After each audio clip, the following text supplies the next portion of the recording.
Daniel sat in the far corner of the conference room, his notebook open but his pen still.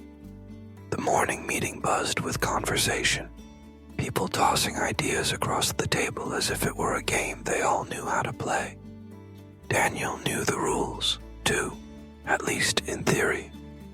But when the moment came to speak, his voice never seemed to find its way out. It wasn't that he didn't have thoughts. He had plenty. They simply stayed locked inside, weighed down by an invisible chain of doubt. He had been in his junior marketing role for 2 years, watching colleagues with less experience receive praise, promotions, and opportunities. Every time someone else's name was called in recognition, Daniel clapped with a polite smile, even though a small aching voice inside asked why not me. The answer always came back sharp and familiar. Because you're not ready. Because you'll mess it up. Because you're not enough. The truth was, Daniel didn't hate his job. He hated the feeling of being invisible in it. He worked late hours, perfected reports, and supported his team without complaint. But when the spotlight swung his way even for a second, he instinctively stepped out of its reach. Somewhere along the way, he had convinced himself that silence was safer than being wrong. It wasn't just at work. In social settings, he often found himself leaning against the edges of the crowd, nodding politely as others traded stories. He had learned to dress well and smile just enough to pass for confident. But deep down, he carried the weight of knowing it was only an act. His real self, the one with ideas and humor and opinions, stayed tucked away, hidden like a fragile thing that might not survive exposure. One Thursday evening, after yet another meeting where his voice went unheard, Daniel lingered at his desk long after the office had emptied. The rain outside pressed against the windows, a steady rhythm that matched the heaviness in his chest. He told himself he'd go home soon, but part of him didn't want to face the quiet apartment waiting for him. The silence there felt like an echo of the life he was living, unremarkable, unnoticed. That was when he saw the flyer on the office bulletin board. It was for a local business club hosting a weekend seminar on leadership and personal growth. A guest speaker, a retired CEO named Mr. Collins, would be talking about how self-confidence shapes careers. Daniel almost walked past it. After all, what could one seminar really change? But something about the phrase, self-confidence shapes careers, lodged itself in his mind. He wasn't sure why, but he tore the flyer down and stuffed it into his bag. That night, he lay awake, staring at the ceiling, wondering if maybe, just maybe, something needed to change. The seminar was held in a modest community hall, its walls lined with framed photographs of past events. Folding chairs were arranged in neat rows, and the faint smell of coffee lingered in the air. Daniel took a seat near the back, clutching his notebook like a shield. Around him, people chatted easily, greeting each other as if they already belonged. Then Mr. Collins walked in. He was older than Daniel expected, with silver hair and a calm, steady presence. There was nothing flashy about him, no booming voice or dramatic gestures. Yet when he began to speak, the room leaned in. He talked about how success isn't just skill or luck, but a mindset. He described confidence not as a gift from birth, but as a muscle built and strengthened by repeated action. Daniel scribbled down every word, but one sentence in particular stayed with him. Confidence is not waiting until you feel ready. It's acting before you do. The idea unsettled him.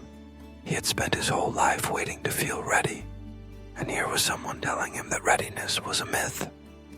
After the seminar, Daniel lingered while others filed out. Mr. Collins noticed him and smiled in a way that felt like an invitation. They spoke briefly, Daniel confessing his struggles with speaking up at work. Mr. Collins listened without interruption, then said something that Daniel would never forget. You don't have to start with a grand speech. Start with one sentence, then another. Small steps create big change. Daniel left the hall with a mixture of hope and fear. The next day at work, he decided to test Mr. Collins' advice. During the team meeting, when the manager asked for ideas, Daniel's heart pounded. His palms grew damp, his throat dry, but he forced himself to say one sentence about a small improvement to their marketing strategy. It wasn't groundbreaking, but it was his. The reaction was mild. A nod from the manager, a quick note in the meeting minutes. No applause, no dramatic shift. But as Daniel walked back to his desk, he realized he had done it. For the first time in months, his voice had been heard. Encouraged, he began seeking out more opportunities to contribute. He joined a brainstorming session he would have avoided before. He offered feedback on a project. Not every attempt went smoothly. Some ideas fell flat, and once, a senior colleague dismissed his comment without a second thought. Those moments stung, but each one made him realize rejection didn't destroy him. Every week, he reported his small victories and setbacks to Mr. Collins over coffee. The older man never sugar-coated things, but he always reminded Daniel that growth was rarely dramatic. It was a quiet, steady climb. And somewhere along that climb, Daniel began to feel a shift inside himself, like a door was slowly opening to a place he had never dared enter before.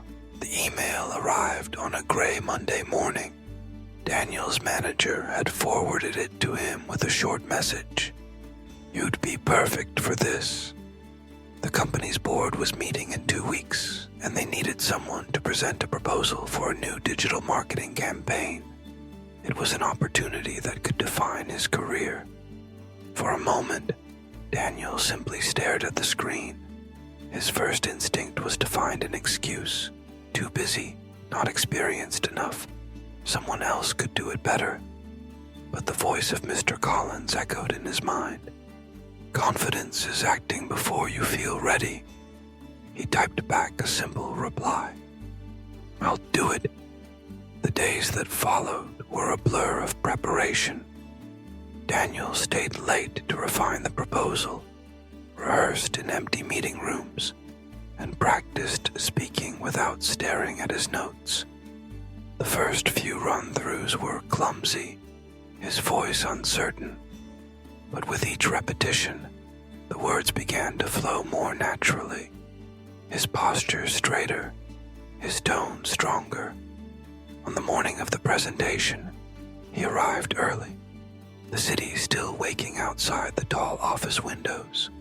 He stood at the head of the boardroom table, laptop open, slides ready.